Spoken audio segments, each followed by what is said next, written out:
husband's former best friend, became his best man. But during his wedding speech, he insulted me as naive and only loving my husband because he was my first. So, I took the mic and exposed that he had HIV, which made his fiancée throw a ring at him and left. To start with, Nate is my husband and Tom is his best friend. I first met Nate during our college years. He was 2 years older than me and we crossed paths at a college party. At the time, Nate and his friend Tom were quite infamous on campus. They had garnered a reputation as playboys, the kind of guys you'd hear whispers about in hallways and dorm rooms for girls to avoid. My friends were very clear in their warnings to steer clear of them, and I intended to follow that advice. In fact, I was consciously avoiding Nate and Tom at that party, making a point to keep my distance. But then Nate approached me. He had a natural charisma that was hard to ignore.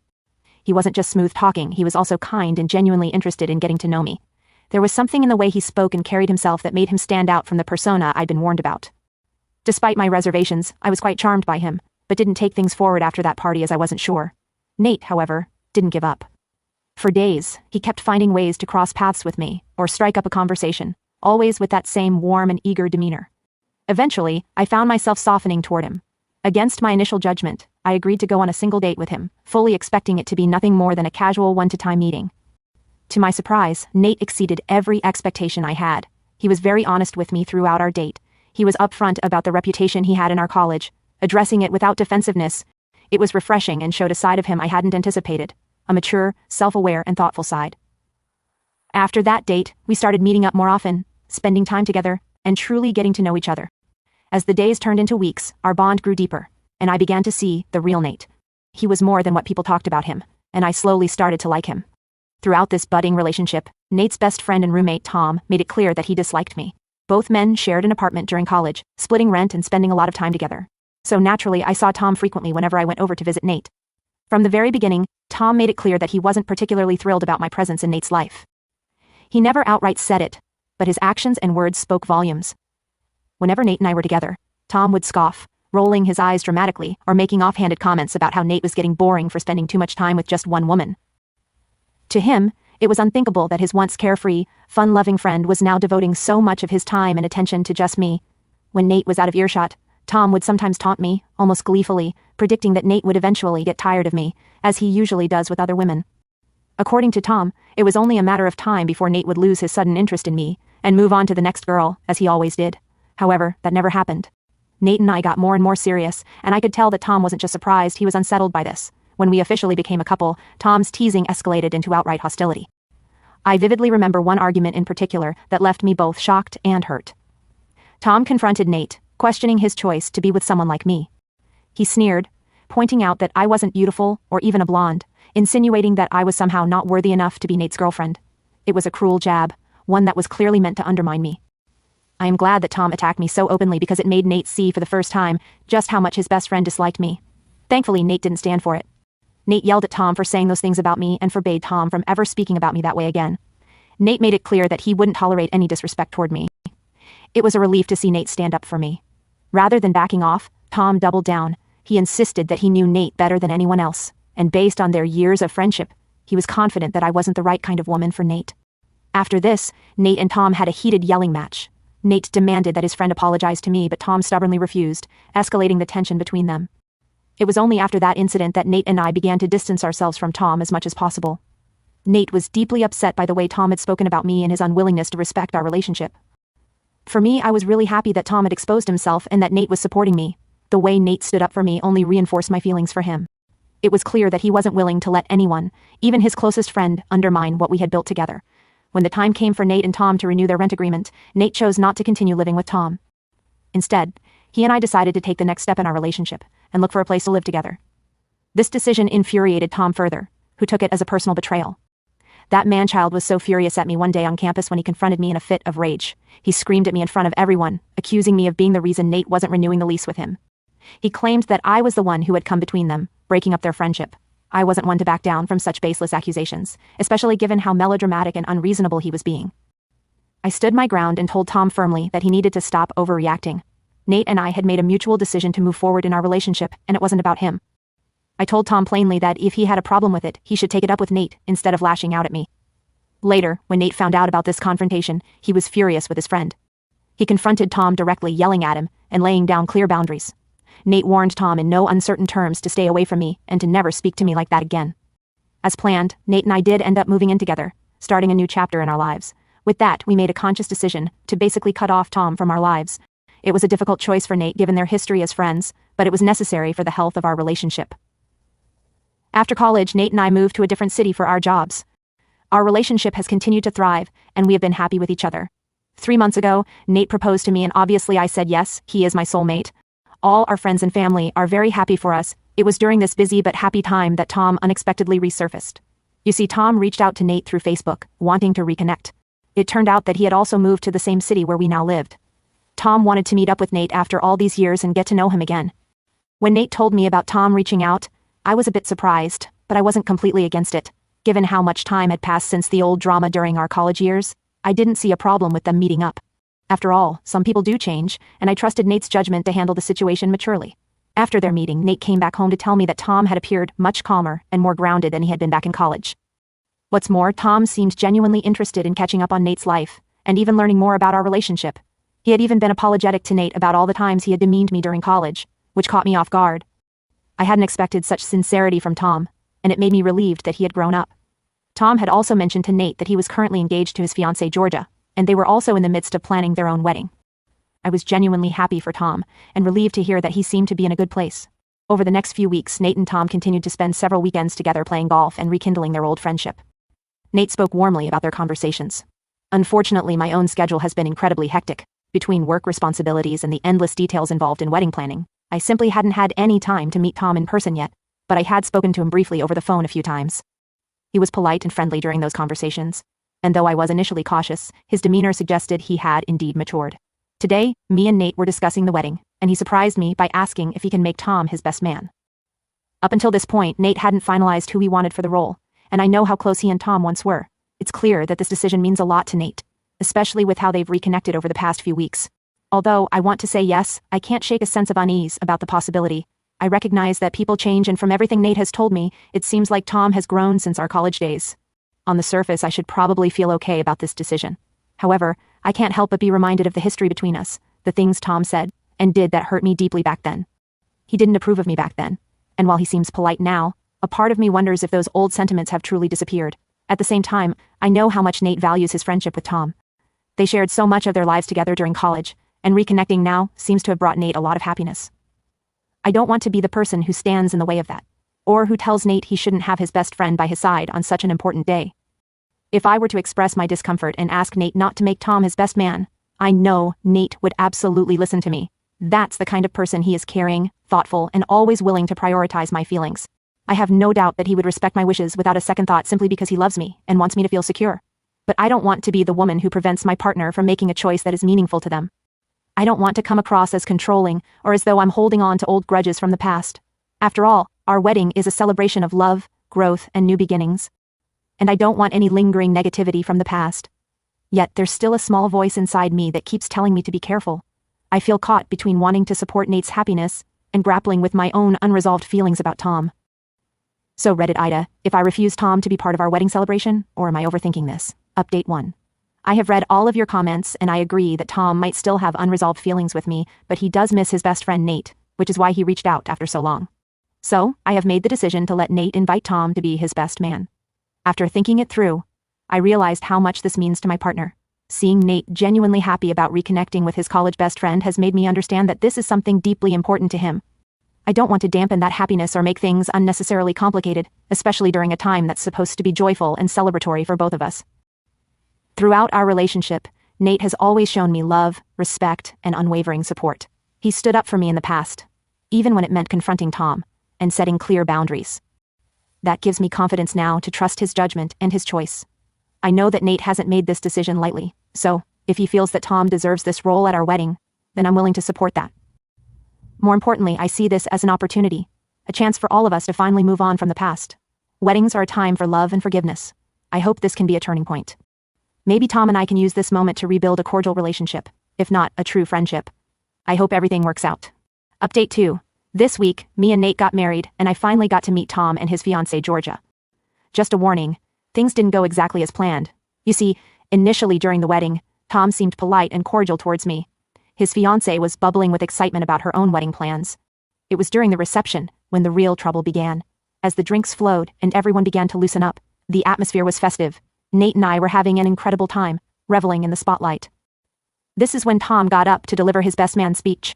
I was prepared for the usual mix of humor, sentiment, and heartfelt moments. At first, that's exactly what it was. Tom talked about his long-standing friendship with Nate, recounting their college days and the bond they had shared over the years. He was slurring a bit, which was understandable given the amount of drinking everyone had been doing. But his words were still coherent. However, things took a sudden and unexpected turn when he brought me into his speech. At first, I thought he might say something sweet or lighthearted about how I had become part of Nate's life. Instead, he launched into a bizarre and inappropriate commentary about me. Tom described me as naive when I first joined college, emphasizing how I had no experience in the dating department. This was true, so I awkwardly laughed even though it was embarrassing. But then, to my shock, he brought up how I was a virgin back then, and insinuated that I only fell in love with Nate because he was the first person who ever touched me. Hearing those words, I felt a lump rise in my throat. Beside me, Nate's expression mirrored my own horror. This wasn't the heartfelt or funny anecdote we had expected. It was a targeted, degrading commentary on me, right in the middle of one of the most important moments of our lives. Yes, it was true that before Nate, I hadn't seriously dated anyone, and I had little experience in relationships. But what did that have to do with anything? Why bring this up now in such a cruel and dismissive way? The part that truly stung was when Tom went on to say in his speech that Nate was the best I could ever do, implying that I had clung to him out of desperation, since I had no other options. He said it as though it were a joke, as though we were all supposed to laugh along with him, but no one did. Instead, there was an awkward silence in the room with many guests exchanging uncomfortable glances. I saw the fury in my husband's eyes as he stood up abruptly, marched over to Tom and snatched the microphone out of his hand. He yelled at Tom for being so inappropriate. There was no hesitation in his movements. He wasn't going to let this continue for another second. Tom, however, remained unfazed. He looked at Nate and gave a casual shrug as if he genuinely couldn't understand what the problem was. Then, as if to twist the knife further, he turned his gaze toward me and smirked. "Well," he said, his tone dripping with arrogance, "it's not like I spoke any lies." At that moment I realized that his words meant to humiliate me, to make me feel small and unworthy, and his smug demeanor made it all the more infuriating. It was crystal clear to me that Tom had done this on purpose. He wasn't just being thoughtless or drunk, he had gone out of his way to knowingly bring up these things about me from the past and frame them in the most demeaning way possible. Why else would he smirk at me like that? Fully aware of how uncomfortable I was, however, I am not someone to be messed with. This was supposed to be our day, and I wasn't going to let someone like Tom ruin it for us. This man-child needed to be taught a lesson. He needed to be put in his place for once and for all. With a smile, I took the microphone from Nate's hand. Nate looked at me, surprise flashing in his eyes, but he didn't stop me. I stood up from my seat and turned to face Tom, who, for a brief moment, seemed pleased with himself, as though he had won some twisted victory. "Well, Tom," I began, my voice steady and controlled, "I have to admit, I'm surprised you mentioned our college days. You seem to have such vivid memories of me, but I have some pretty interesting memories of you, too." Tom's grin faltered slightly, but he tried to play it cool. His smirk remained on his face, but I could see the slight unease creeping into his eyes as I continued. "You know," I went on, "what I remember most about you back in college wasn't your great friendship with Nate. It was how you let every other girl use you and drop you like a used tissue." I paused, letting that sink in. Tom's face shifted, the confidence slipping away as the room around us grew tense. I wasn't done yet. Turning to face the rest of the room, I let the words come out in a slow, deliberate tone. In fact, I even remember how Tom once got HIV after sleeping with a prostitute. I remember how people found out about this and women started avoiding him in college after that. The room fell dead silent. I could hear a few gasps, some whispers, and the shifting of uncomfortable glances. I turned back to Tom and smiled sweetly. "It's honestly shocking to me that you even have a fiancé now, after everything that went down." I gave a dramatic pause and added, "Well, good luck to her, I guess." At this point, Tom's face turned bright red, the color draining from his smug expression. He sat there wide-eyed, his mouth opening and closing as if he were trying to find the words, but nothing came out. His fiancée, sitting next to him, looked absolutely stunned. She turned to Tom, her eyes searching his face for any sign that this was some kind of joke. "Tom?" she asked, her voice trembling as she turned to him. "Is this true?" Her gaze was fixed on him, filled with disbelief. I could see the wheels turning in her mind, processing what she had just learned. As the weight of the situation settled in, Tom looked like he wished the ground could swallow him whole. His face was a deep shade of crimson, and I could see the panic beginning to set in. He wasn't expecting me to reveal his deepest, darkest secret. All the cockiness, all the smugness, everything that had defined him up until this moment seemed to have evaporated. He was speechless, unable to respond, his gaze flicking between me, his fiancée, and the guests who were watching this train wreck unfold.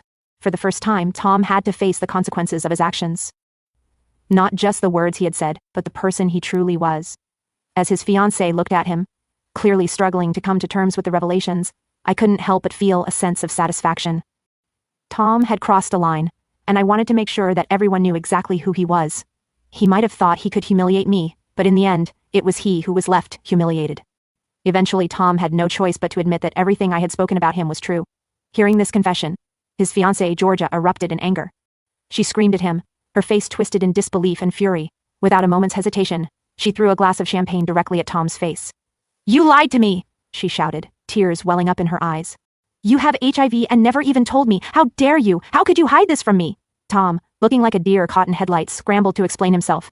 He blurted out that he had been on continuous medication for years, and that his HIV was undetectable, trying to reassure her that she had nothing to worry about, that he just couldn't admit the truth to her as he was afraid of losing her.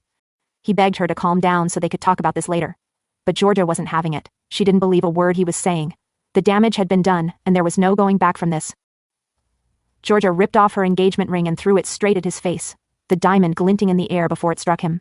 "I hate you. You are a liar and I don't believe you anymore," she spat, her voice shaking. "This is over. I'm done." Without another word, she stormed out of the reception, leaving Tom standing there utterly humiliated. The room fell into a stunned silence. Tom did follow her out, calling out to her as he ran after her. He was begging for forgiveness, but it was too late.